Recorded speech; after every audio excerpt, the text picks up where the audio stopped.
Et salut à tous, c'est mToKiné, bienvenue dans cette nouvelle vidéo YouTube où aujourd'hui on va voir ensemble les 10 erreurs à ne pas faire quand on a une tendinite. Qu'est-ce qu'il va falloir ou non mettre en place, quels vont être les exercices, les techniques, mais même globalement dans votre prise en charge. Comment aussi éviter d'avoir cette tendinite. En tout cas, ces 10 conseils, ils seront primordiaux pour éviter de se blesser ou lorsqu'on est blessé pour récupérer le plus vite possible. Ce qui est important, c'est de définir ce qu'est une tendinite pendant tout cet épisode. Je vais vous parler de tendinite, mais aujourd'hui, on sait qu'il faut plutôt utiliser le terme de tendinopathie. Je vais vous expliquer pourquoi. Mais globalement, dans votre tête, dites-vous que quand c'est le tendon qui vous fait mal, les 10 éléments qu'on va voir ensemble sera extrêmement pertinent. Let's go!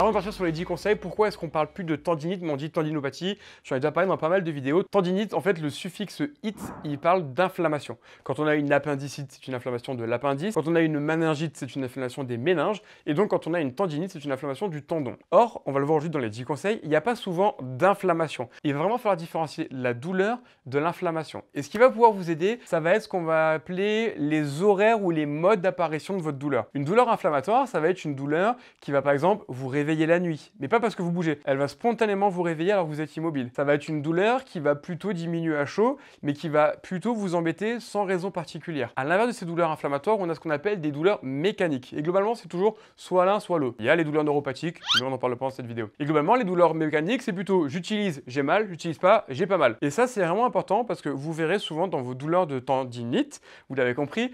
Rien compris, moi. Que je vais utiliser ce terme même si on parle de tendinopathie. En fait, c'est souvent des douleurs qui sont plutôt mécaniques et pas vraiment inflammatoire. Et ça va vous expliquer pourquoi tout ce qui est inflammatoire, on va peut-être pas le recommander aujourd'hui. D'ailleurs, dites-moi dans les commentaires, avant de s'attaquer ces 10 conseils, est-ce que oui ou non, vous avez déjà eu des tendinites et est-ce que vous avez galéré ou pas pour les faire passer? Parce que moi, les patients au cabinet, je suis content, c'est des pathologies que j'arrive assez bien à soigner, mais très souvent, ils ont un long parcours. Ils ont eu mal pendant longtemps avant de réussir à s'en débarrasser. Donc dites-le moi dans les commentaires. Le conseil numéro 1, ça va être d'éviter le repos complet. Lorsque le tendon vous fait mal, c'est une inadéquation.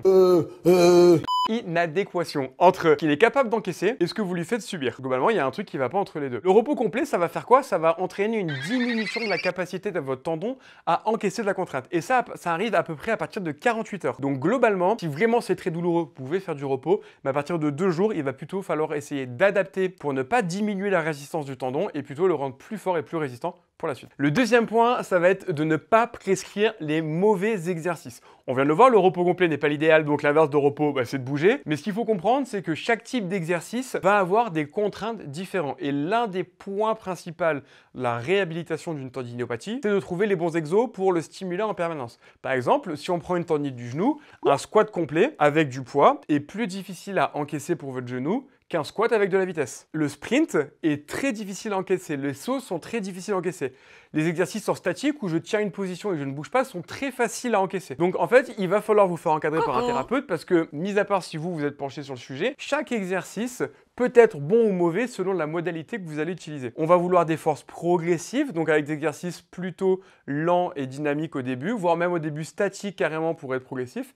Et derrière, on fera des exercices avec de la vitesse pour avoir quelque chose de beaucoup plus exponentiel. Mais il ne va pas falloir se tromper lors de votre rééducation sur à quel moment passer de l'un à l'autre. La troisième erreur, ça va être de baser votre traitement sur des techniques passives. Et techniques passives, j'entends le chaud, le froid, le tiède, les étirements, les ultrasons, les électrodes, les ondes de choc, tout ce qui vous passe par l'idée. Toutes ces techniques passives, où entre guillemets le tendon en lui-même, soit l'épaule, le coude, le poignet, la cheville, ne travaillent pas, ne vont pas modifier la structure de votre tendon. Et là, vous commencez à le comprendre. Nous, ce qu'on veut, c'est le rendre plus résistant. Ces techniques-là, elles peuvent avoir un petit effet sur la douleur. Donc, elles ne sont pas obligatoirement à mettre à la poubelle. Mais par contre, il ne faut pas baser l'intégralité de votre rééducation sur ce type de traitement parce que si on fait une photo avant et après de votre tendon, il aura exactement la même tête. Peut-être que vous aurez moins mal, mais ça a un effet plutôt sur le court terme et nous, ce qu'on veut, c'est que vous alliez bien sur le long terme. La quatrième erreur, ça va être de venir faire trop rapidement des injections ou des infiltrations. Ces éléments-là, qui sont en général des injections d'anti-inflammatoires dans une zone donnée, ne sont efficaces que quand il y a une inflammation. Et rappelez-vous ce qu'on a dit en début de vidéo. Et globalement, les douleurs mécaniques, c'est plutôt j'utilise, j'ai mal, j'utilise pas, j'ai pas mal. Donc mettre des anti-inflammatoires sur une douleur mécanique, il n'y a pas d'intérêt. Le truc classique, ça va être des patients qui vont vous dire j'avais une douleur, j'ai fait mon infiltration, j'ai pas eu mal, mais c'est revenu. Ils n'ont pas eu mal parce que l'infiltration, elle a aussi un côté antidouleur, donc quel que soit le type de douleur, ça va faire du bien.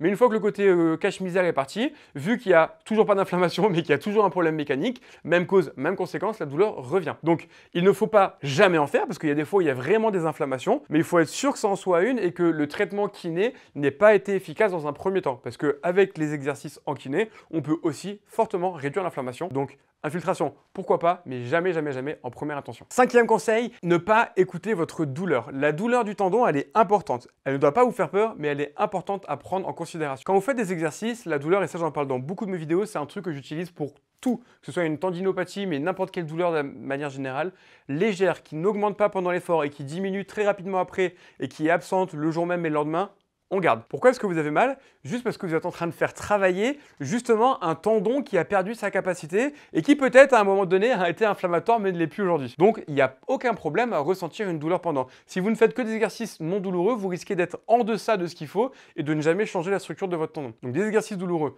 ça on valide, mais la douleur ne doit pas augmenter après et doit être surtout absente le jour même et le lendemain. Ce sera une très bonne manière de moduler vos exercices. Sixième conseil, ne vous étirez pas. Alors je vais le moduler un tout petit peu. Pourquoi est-ce qu'on parle de ne pas s'étirer? Parce que venir étirer un tendon, selon le tendon et selon le type de tendinopathie que vous avez, ça peut augmenter la force compressive. Par exemple, au niveau du tendon d'Achille, selon la zone où le tendon est douloureux, si c'est très proche de l'os, l'étirement va comprimer le tendon sur l'os et donc augmenter les forces compressives. Sur un tendon qui déjà de base peut ne pas supporter la compression.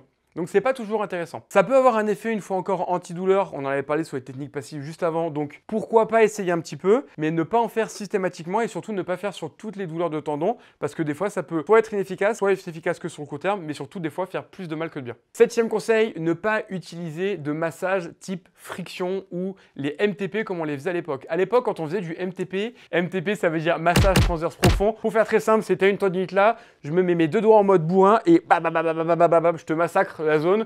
En général, les patients, ils ont la larme à l'œil. Les ondes de choc, c'est un peu le même principe. C'est un pistolet mécanique qu'on vient utiliser qui tape très très fort sur la zone douloureuse. À l'époque, ce qu'on pensait, c'était qu'en faisant ça, on venait casser des fibres pour relancer la cicatrisation. Aujourd'hui, on se rend compte que c'est pas le cas parce qu'une fois encore, juste taper dessus, en fait, notre mode de vie le fait déjà relativement bien. C'est d'ailleurs pour ça qu'on a mal et c'est pas suffisant. Et globalement, ça faisait pas vraiment changer la forme de notre tendon et ça ne lui rendait pas plus fort et plus résistant pour encaisser de la contrainte. Donc c'est plutôt des techniques qui sont à éviter parce que le tendon, il est déjà trop douloureux et de renvoyer des messages douloureux, c'est pas toujours évident. À titre personnel, je peux des fois le faire dans certains cas au cabinet, chez des patients qui vont mieux, qui ont une bonne évolution, mais chez qui il reste un message douloureux. Et je sais pas si c'est la réalité, mais moi, la démarche intellectuelle que j'ai, c'est plus de venir jouer sur le message douloureux en lui-même, en me disant que peut-être il y a certaines petites fibres nerveuses qui sont restées sensibles, malgré le fait qu'il y ait une bonne cicatrisation et que le tendon est devenu plus épais et plus résistant. Et donc là, je me dis que je vais avoir une action plus sur le message douloureux que sur la forme du tendon. Et quand c'est efficace, parce que j'ai des patients chez qui ça fait du bien lorsque je fais ça en fin de rééducation, je me dis pas que j'ai changé la tête du tendon,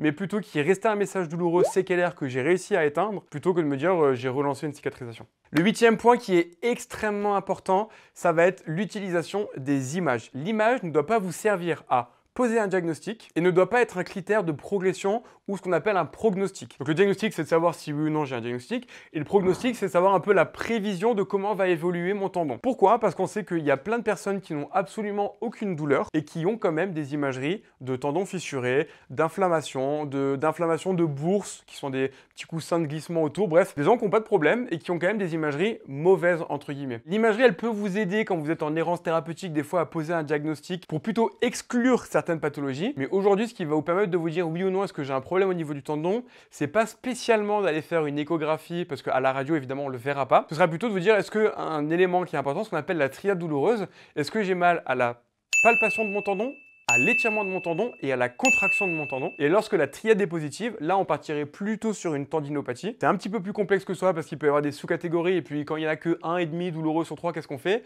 Mais en tout cas, sachez que l'imagerie ne va pas vous permettre de savoir au bout de combien de temps vous serez guéri, mais surtout c'est pas grâce à ça que vous saurez si oui ou non vous avez un problème de tendon. La 9e erreur à éviter, ça va être d'avoir peur d'avoir une rupture du tendon. Les ruptures complètes d'un tendon, globalement, elle est extrêmement rare. Celle qui passe peut-être le plus inaperçue, ça peut être au niveau de l'épaule, parce qu'il y a beaucoup de tendons qui sont suppléants. Donc globalement, des fois, on va avoir des gros déficits, par contre, quand il y a une rupture complète, mais on peut ne pas le comprendre. Quand il y a une rupture complète du tendon d'Achille, en général, vous vous cassez la figure.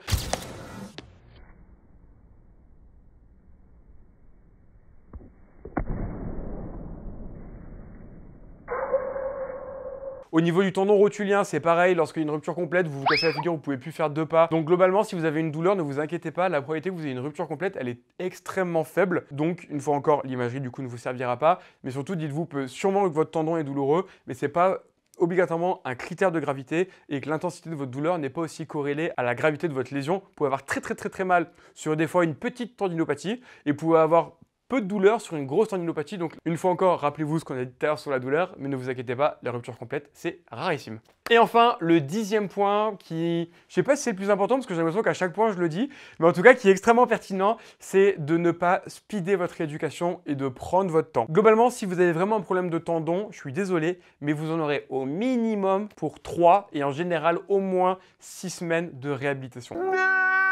Pourquoi? Très simple, on l'a dit depuis le début de cette vidéo, nous ce qu'on veut, c'est rendre le tendon plus fort et plus résistant. Et lorsqu'on veut rendre un tissu plus fort et plus résistant, eh ben c'est très simple, on a un très bon outil, on en a parlé, c'est l'exercice, mais c'est pas l'exercice qui rend le tendon plus fort et plus résistant.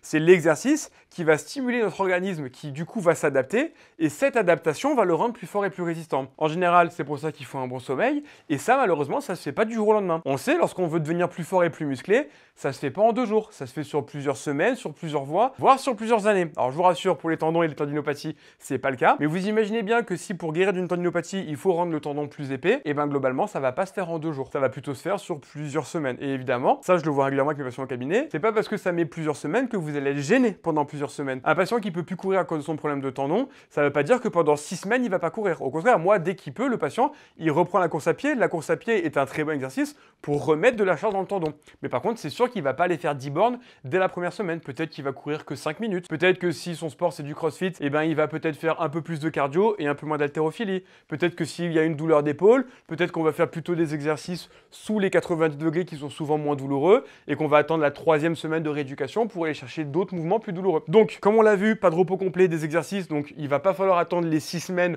pour faire du renfort, mais globalement, que ce soit avec votre thérapeute ou si vous les essayez vous-même à la maison de faire du renfort pour aller mieux, laissez-vous du temps parce qu'il va en falloir pour que votre tendon soit plus épais et plus résistant. Voilà pour les 10 erreurs à éviter. Sachez que ces 10 recommandations, elles sont données par Jill Cook, une spécialiste qui a passé peut-être toute sa carrière à travailler sur les tendinopathies. Et elle a publié en 2018 un article justement qui sont les 10 erreurs à éviter, donc sur lequel je me suis 100% basé pour vous faire cette vidéo, pour vous expliquer quelles sont les erreurs à ne pas faire. Je vous mettrai le lien dans la description si vous cherchez l'article qui est en anglais mais qui est très facilement compréhensif. Sinon, sachez que j'ai pas menti, c'est exactement ces 10 éléments-là qu'elle vous reprenez. Comme d'hab, si vous avez des questions sur ces 10 points ou si vous voulez m'expliquer comment vous avez pu vivre votre éducation sur ces 10 points, c'est dans les commentaires. Pensez à mettre un gros pouce bleu si la vidéo vous a plu. Et puis comme d'hab, pensez à vous abonner à ma chaîne. Bonne journée à tous.